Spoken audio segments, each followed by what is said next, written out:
What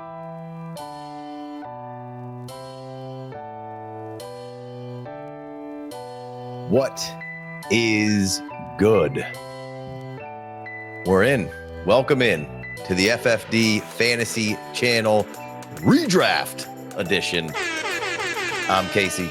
That's my guy, Chev. If you're not familiar with us, we've got a Dynasty channel. We've been doing this for a while. What's up, Chev? How you doing? I'm not Dennis, in case you guys are new. That's Dennis Rodman, by the way, one of my favorite players. But anyway, hey, any day on this side of the dirt's a good one, brother. Amen, brother. Let's get it rolling. We got league-winning picks here, brother. What do you think? Well, by God, I tell you what, we're going to talk about some of these guys who's going to outperform their ADP, and we're going to start with one of my favorite players ever. George, in NFL young boy Pickens. Do you have a shirt for him?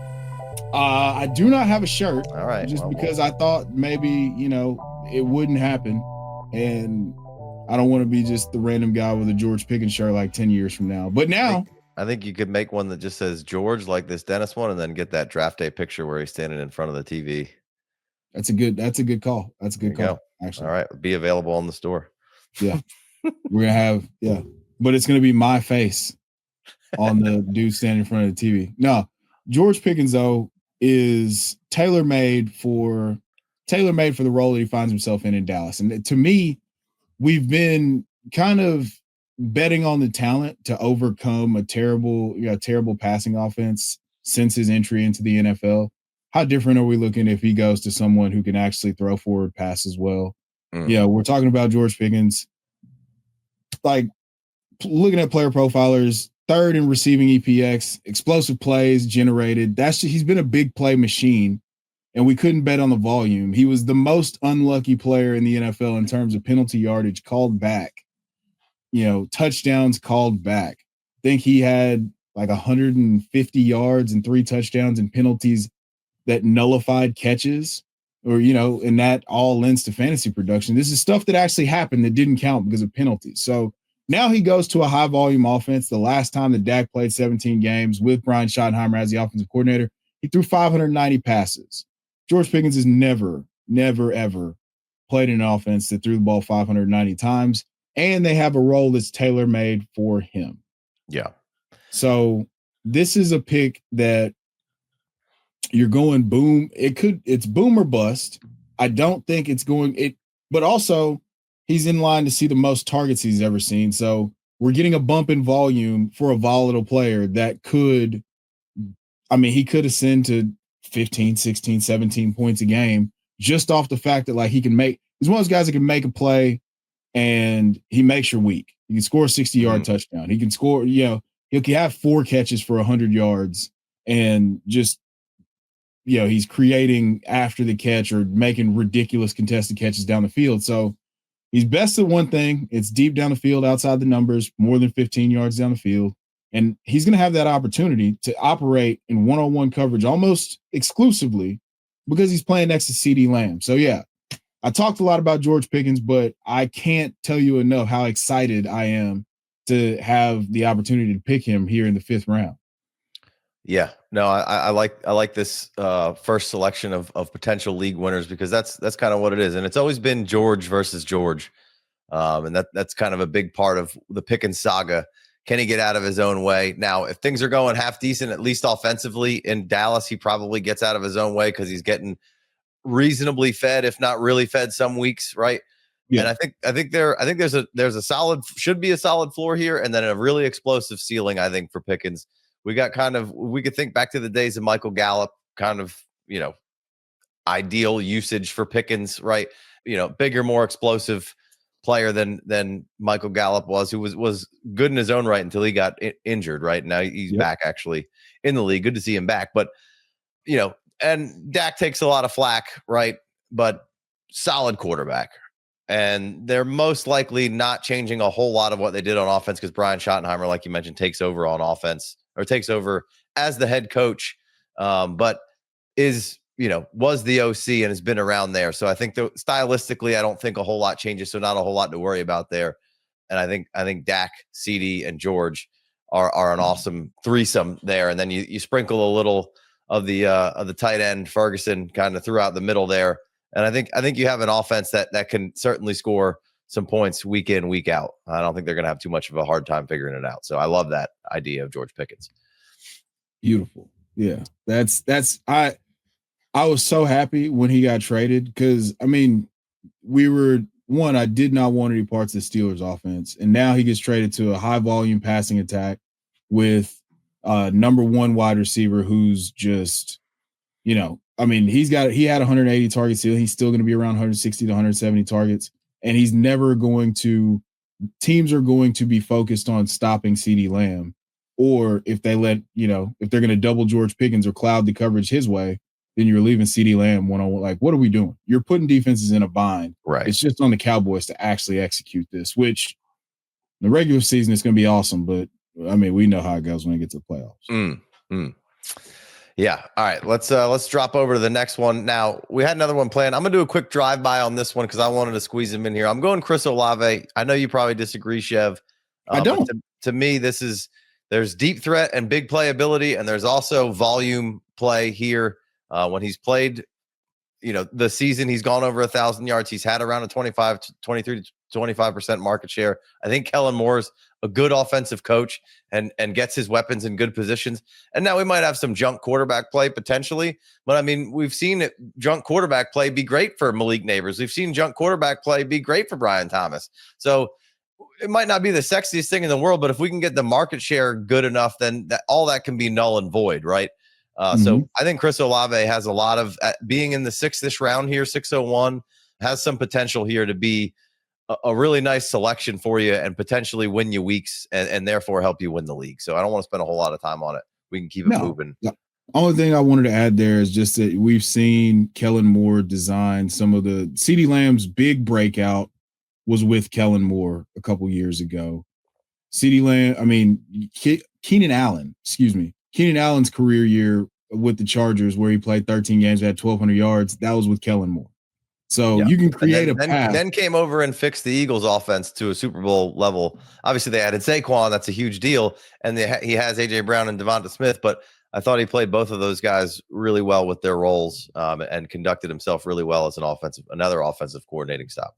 Yeah, long story short, we're just saying that Kellen Moore gets the ball into his best player's hands, and you should be pretty comfortable with Chris Olave in that range. Yeah. All right, let's get back to the list here. I made a quick addendum to the list, but coming in at 609, we kind of just did a bunch of the rounds 1 through 5 of clusters and turns and how to do so. If you haven't checked that out, make sure you go check that out. Be sure to subscribe for the new channel here. But Calvin Ridley was somebody who early on in the Dynasty realm, we were kind of talking about, hey, who could be this year's Terry McLaurin? And all signs clearly for me point to Calvin Ridley, right? We just get competent quarterback play. We thought Brian Callahan could maybe fix up some quarterback play and his pops could maybe fix up some O-line play down there, right? Both guys who have had long histories of being with good quarterbacks and good O-line play. And it just didn't happen. And Levis was just a machine of making dumb mistake after dumb mistake. And I think you're going to get some of that with Cam Ward because he is a rookie, but he is just on a quarterback on a completely different level processing. And he's kind of got that magician factor where Will Levis kind of had that sometimes, but then he would be like, no, don't do that. That's some crazy dumb shit. And I think Cam Ward has a little bit of that, but he's definitely got a bit more of a magician.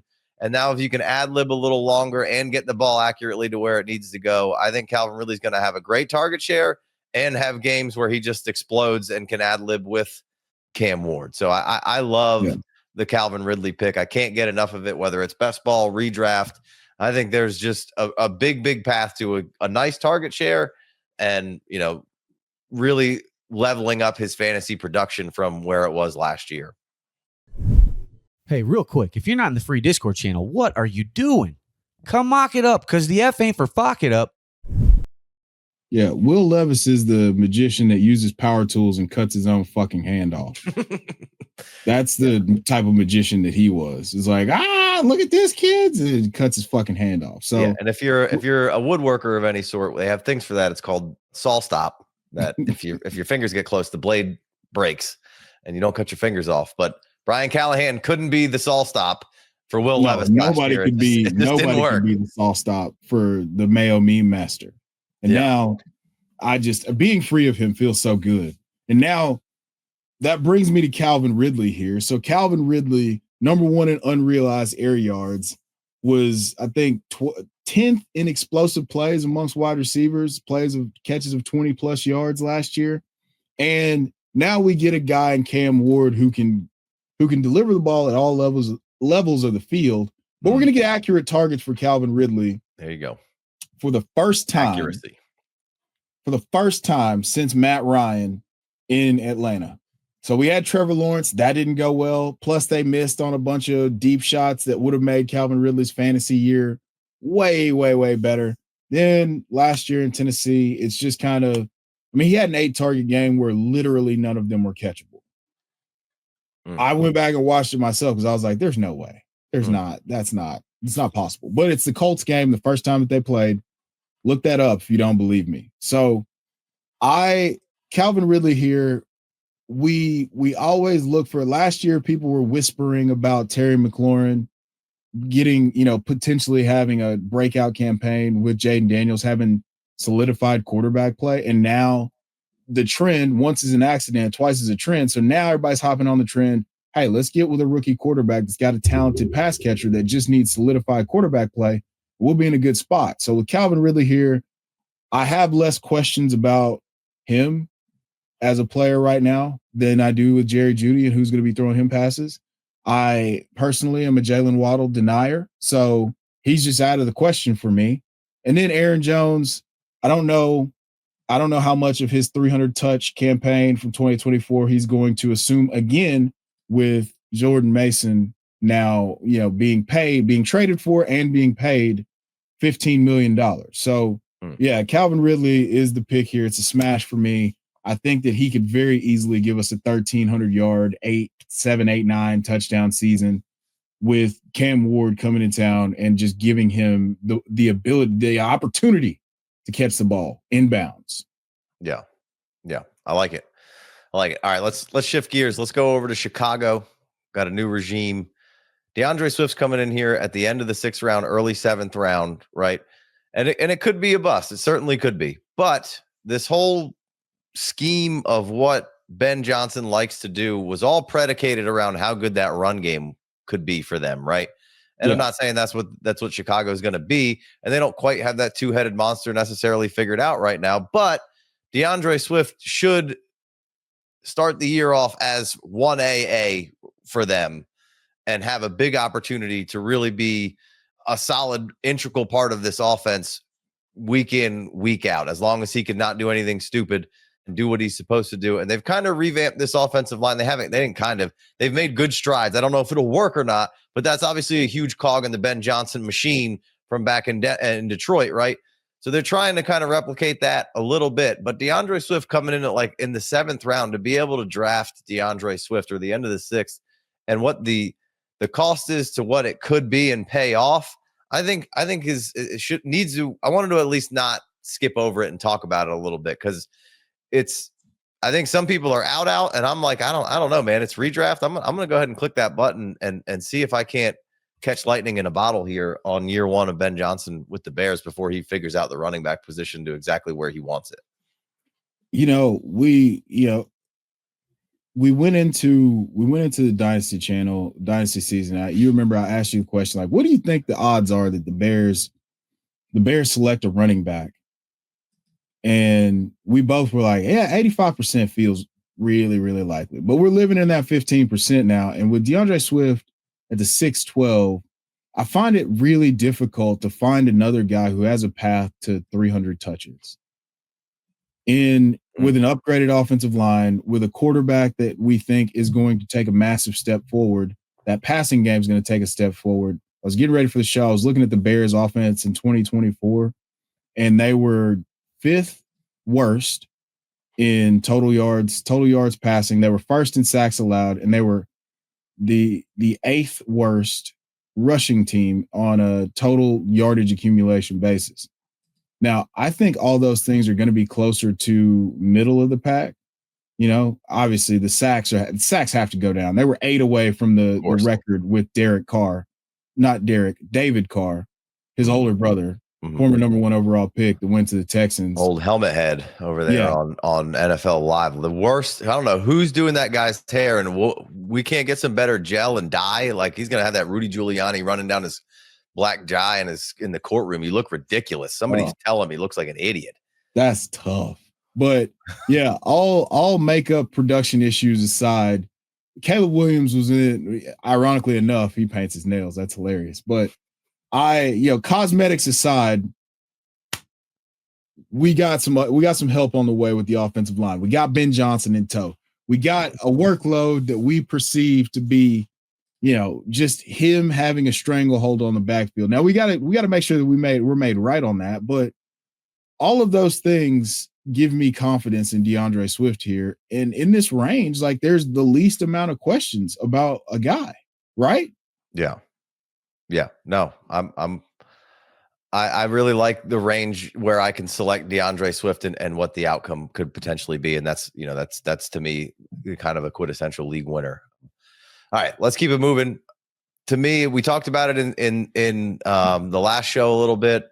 But here at 7:03, you got Kaleb Johnson. We got a rookie here, right? And I didn't put him on the show. You did. But it's what this is. Like, I want to take a rookie or two in the draft, right? And this price point of entry for a rookie who could walk into anywhere from 200 to 250 touches pretty easily, which is Najee's never had less than 240, I think. With his time with Arthur Smith, which wasn't a ton, and over 1,000 yards. And I think Kaleb Johnson can walk right into that role and grab a hold of it. And he's a solid pass catcher. Don't let anybody tell you any otherwise. He's not going to be out there running crazy routes, but there's hardly any of them that necessarily are, even if that's what the preseason, Gibbs was the one this year. He's going to be running more routes as a receiver. And it's like, yeah, sure he is. That happens every year. I'm not saying that's what Kaleb Johnson's going to do, but I think Kaleb Johnson can get in there, grind out, give him some more explosives. I know if you're new to this, the 40 wasn't great with Kaleb Johnson, but he's on GPS of having around high 21s, low 22 miles per hour. That's not slow game speed, right? And his breakaway percentage was really good throughout. I think it was second or third most in the country, something along those lines. Yeah. Just a really solid player. I think he's walking into a nice situation, and you got Aaron Rodgers there, so upgraded the quarterback position from what's been going on over there in Pittsburgh, in my opinion. So Kaleb Johnson at 7:03. That rookie, the rookies have a really are a big integral part, I think, in drafting your redraft, of finding the price points that's right and grabbing one of them and seeing if you can't catch lightning in a bottle kind of year one there. Yeah, I mean, I put Kaleb Johnson on here because of the fact that we could see the skill set overlap seemingly is a Venn diagram, like complete mesh between Kaleb Johnson and Najee Harris's departure. The size, the speed, I think that Kaleb Johnson is going to be a lot more explosive than Najee was. Mm-hmm. And while I am afraid of the Arthur Smith shenanigans, if it hits for Kaleb Johnson, right, it's going to hit in a major way. If he assumes that volume, we're going to assume more explosive runs because he was more explosive at any point in his collegiate career than Najee. And we have those GPS tracker scores in terms of speed. So I've referred to him as a runway runner with him available in the 7th round right here. I don't mind that selection because if it hits, he's going to blow it out of the water, and he's probably my RB3 or 4 at this point, depending on how the draft is going. For rookies. No. I meant like if I'm building a roster and I click the button on Kaleb Johnson, he's my RB3 gotcha. Or yes, correct. He was my RB5 or 6 as a rookie. I had to go back and look at my rankings. Yeah. No, correct. I think Pittsburgh was in the bottom third of explosive runs, right? But 15 yards or more. Najee was always half decent at the 10 yards, but really wasn't getting anything more explosive than that. And I think Kaleb can provide some of those. And if he is doing that, then I think you'll see more reps, kind of what you kind of alluded to there. So I think that offense will be better. I think they'll score more touchdowns. I think Kaleb will have a nice role in said offense. All right. let's kind of keep it flowing here, and we'll hit the first quarterback. It's 8:06. It's Bo Nix. It's QB7, right? Now, there's not a whole lot of quarterbacks I'm terribly, terribly interested earlier, unless you kind of just fall in a really dead spot. Bo Nix is the first one that I come to in a lot of drafts, and I throw him in the queue to just kind of keep an eye on where he is. And if he's fallen into that late 8th, and I'm not loving anything around here, like we got, Najee's obviously not going to be around there, but there's like Cooper Kupp and Matthew Golden and Njoku, and like I like Ricky Pearsall a good bit, and I like Evan Ingram a good bit, so I don't mind those box clicks. But Brian Robinson and Deebo Samuel and guys all around here, I'm like, oh, well, this isn't a terrible time to take a shot on Bo Nix. And if I'm going to take a shot on a quarterback, it's going to be somebody who's got some legs at this point. And, I like the system that they're in.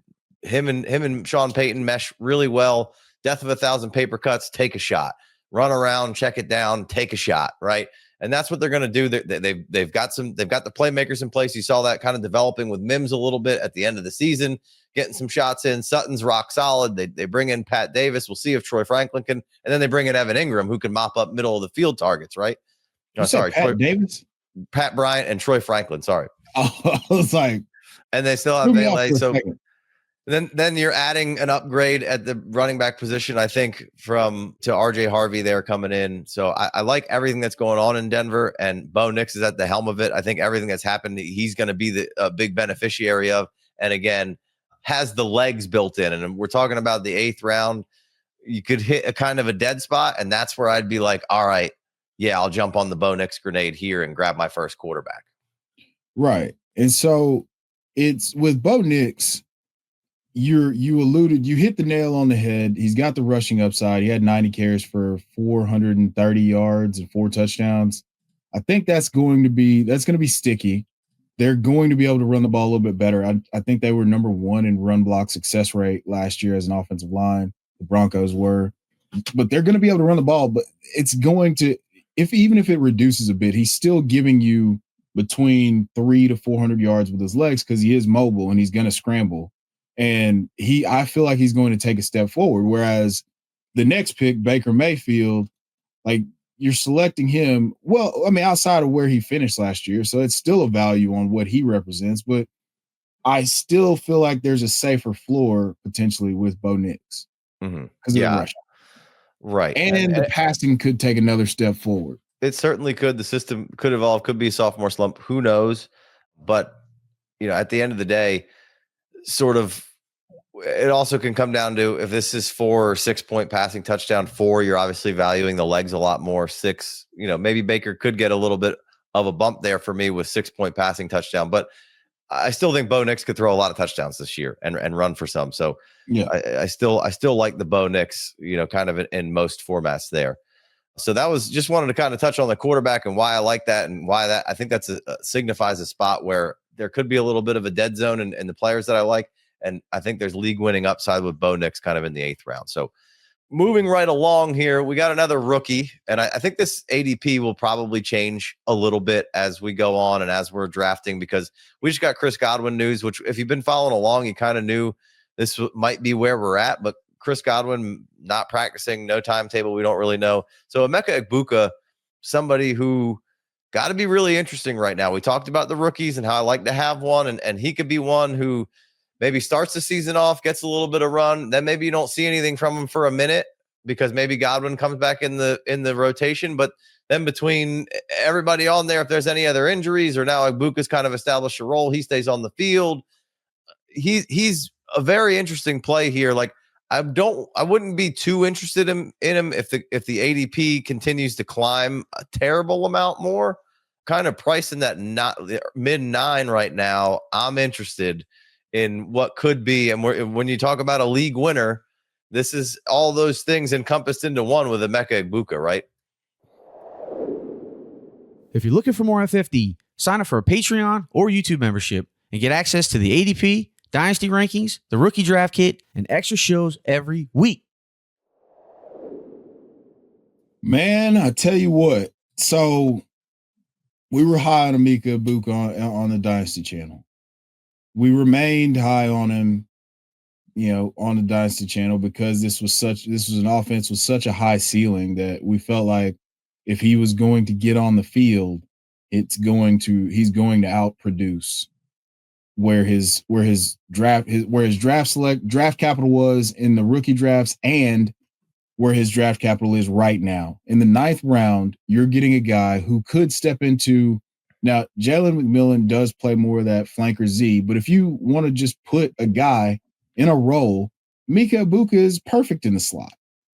Emeka Egbuka comes in and he's not Chris Godwin, but he can do a lot of the things he did a lot of things that you would think that a guy could do at Ohio State. He's been in some of the most talented wide receiver rooms, so he knows how to comport himself as a professional and still command targets in those rooms. So for me, Emeka Egbuka is, you're looking at him versus Darnell Mooney and Tyler Warren here. I can't fault you if you want to go Darnell Mooney. I'm a big Darnell Mooney guy myself, but I think we could get off to a start where Emeka Egbuka through 4 games has 40 plus targets and is a top 20 wide receiver just based on that 40 targets and the volume and that high volume passing attack. So yeah, I love Emeka Egbuka in this range. Yeah, I think we've talked about it a bunch on the Dynasty channel throughout the scouting process all throughout, but he comes in as a professional wide receiver, right? I think he doesn't need to come in, and I don't think there's going to be a giant learning curve. There's a learning curve for all these rookies to some extent, right? But I think he comes in very polished, very ready to go. They've been Mike Evans and Baker have been loving how mature he is, how smart he is, how good of a receiver he is. So I think he could be up to speed with them throughout this camp, especially for the longer and longer Godwin sits out. He could come right in, have a big role. And then maybe Godwin does come back and it tampers down a little bit, but maybe Godwin's not quite right, or maybe Evans is a little banged up. So he's somebody that, you could draft now. You could get some usage out of him. If you needed him mid-season, maybe you could use him. And then by the end of the season, he might return to just being a crazy league winner. And I also don't mind drafting Jalen McMillan either. He's much later. So Emeka Egbuka kind of encompasses really of like a nice shot. The value, he's properly valued currently for me. It's not super sexy right this second, but boy, oh boy, could it really pay dividends. So I like that quite a bit. All right. We got another quarterback on this list. And if you're a bit more of a degenerate and want to wait a little bit longer on a quarterback, which I find myself doing a lot of the times, Justin Fields is a league winning play, right? We know if Justin Fields plays, regardless of what you think about his actual play as a quarterback, he scores fantasy points as a quarterback at a very, very solid clip. So this to me is all upside and really no downside. You're talking 1108 with Justin Fields. Sometimes I'll maybe able to even snag him in the 12th round of these mocks. Maybe that'll slide up a little bit, but man, like, it's one quarterback. It's not Dynasty. I don't care what happens to him next year. I don't even care if he gets benched this year.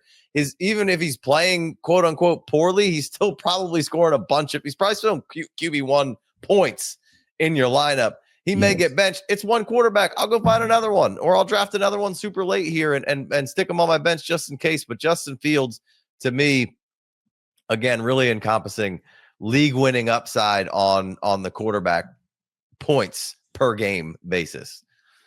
Yeah. I mean, this is another guy where in 4-point passing touchdown, if you're playing in a 4-point passing touchdown league, this is almost a must have. If you're going to go late round quarterback, there's no better quarterback to take a bet on. I think I've said it now a few times. In his last, I want to say 23 starts going back to the middle of 2022 when they first started when they started finally letting him use his legs. Out of 23 starts, he was a QB1, like a top 5 QB in 11 of those. Right. So 50% of the time you're getting a top 5 finish. Mm-hmm. And now he's in an actual functional offensive system. I won't count, even last year, before they pulled him, he was a quarterback 10 and he had a quarterback 1 overall performance. So the upside is apparent. If you hate Justin Fields, just say you hate Justin Fields. But for me, I'm not a huge fan of him playing the position of quarterback potentially for my franchise, but I don't care fantasy wise, I don't care at all. He's awesome. Yeah. For fantasy, and it's a 1 year.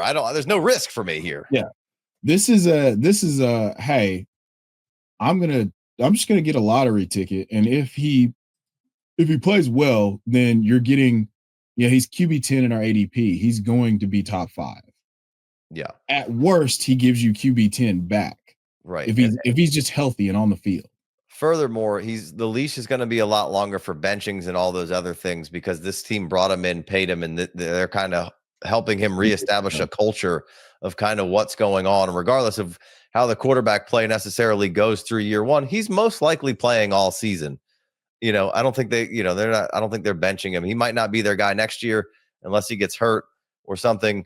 I think he's playing all season regardless because I think that they're trying to reestablish something, and I think Justin Fields as a human is a good culture establishment kind of player to tag to fit along with what Glenn and company kind of want to do there in New York. So, all right, we got 2 more quick ones, late ones here. We would be remiss if you've been listening to us on the Dynasty channel, you know how much we love Cedric Tillman. He's a free square right now at 1301. Again, we know quarterback plays trash, and we don't even know what it is right now in Cleveland. But Cedric Tillman, and we could say small sample or whatever, but he came in for a 3-game stretch and then had a concussion, didn't come back, and was awesome, right? Gave them a true outside X kind of receiver. You saw some of that at Tennessee when he was in college. Then, had a little injury coming out of college and then took a minute to get on the field for Cleveland. And then we saw when we target this guy, he's a hoss. It's the 13th round in a redraft. Jerry Jeudy, I think is going to be good, right? But yes.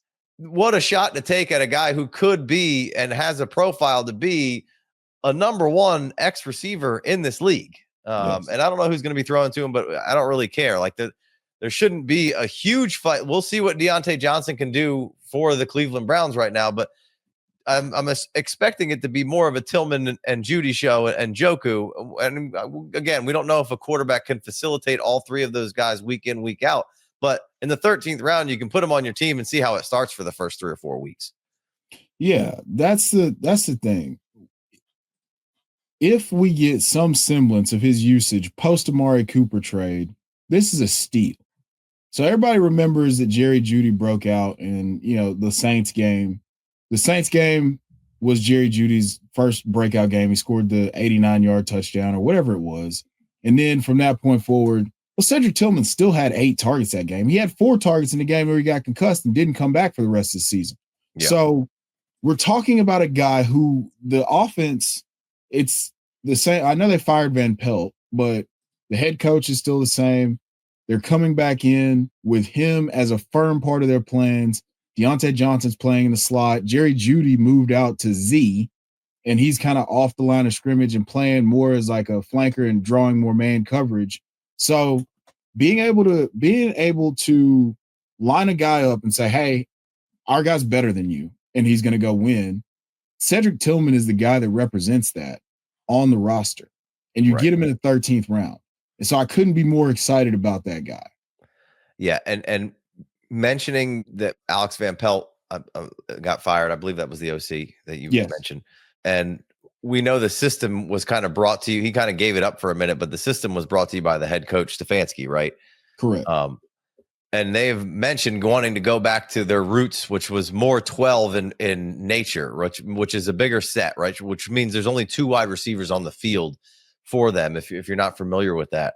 And if you're going to put 2 wide receivers on the field, I think those 2 wide receivers are going to be Cedric Tillman and Jerry Jeudy, right?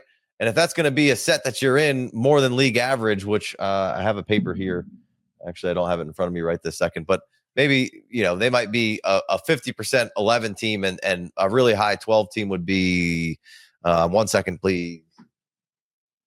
Like 30%, right? So if they get back in their 30% of being in the high level of 12 and 2 wide receivers out there, then I think it's even better for Cedric Tillman and what the target share could be potentially for them. So you'd have like a Fanning, a Joku, Tillman, and Jeudy set would be a set that would be, a more common set for the Browns than not.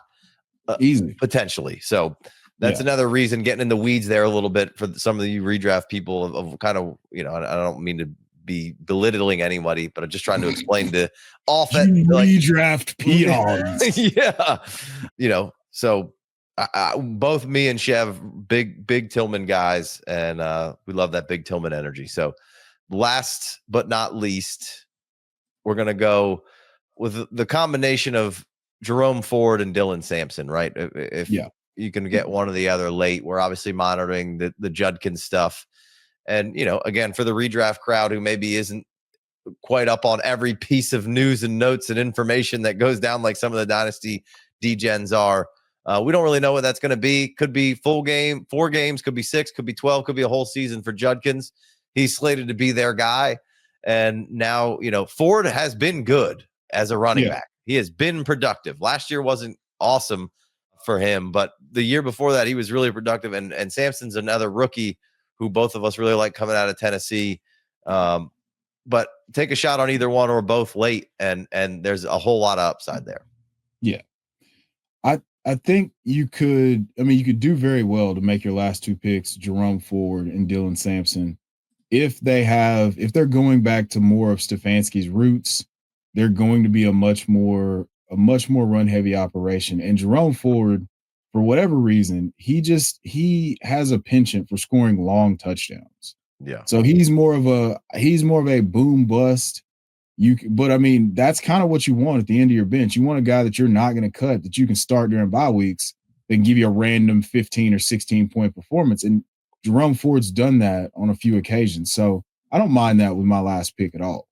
Yeah. It's just Cleveland has been a team that's predicated on run game in years prior. Obviously they had Nick Chubb. But I think Ford and Sampson could get it done between them. I like both of them as runners. Like you mentioned, Ford's pretty explosive. Sampson also explosive in his own right, but for his size was really, really good at short yardage stuff at Tennessee. Now they run a funky offense a little bit there that could have something to do with it, but was excellent in short yardage, touchdowns, picking up first downs, those kind of things. So be an interesting battle between those two to see who kind of gets, and I think they'll probably be figuring it out through the first couple of weeks, who they like and what they're getting from them through that. So either one or both, I think, is a nice pickup at the end whilst monitoring what Judkins is doing, right? Yeah. Sampson's the single season rushing touchdown record holder for the University of Tennessee. Yeah. Boom. And somehow we just ended this pod with 2 Cleveland Browns, 3 if you count both of the running backs. I don't know why. Sorry we did that to you. Yeah. But appreciate you guys for listening. I'm Casey. That's Chev. If you want more FFD, there is a Patreon. There's a free Discord. Go check that out because we're running redraft mocks through there pretty consistently. And make sure you're subscribed to the channel. We're going to be going live. We're going to be doing best ball stuff. There's going to be plenty of content. We're going to have you all the way through this season. So we're just kind of getting started over there. Chev, you got anything else for him on the way out? Hey, man, I'll leave you with this. There's ball watchers and there's ball knowers. Assign yourselves accordingly. And then there's Diddy.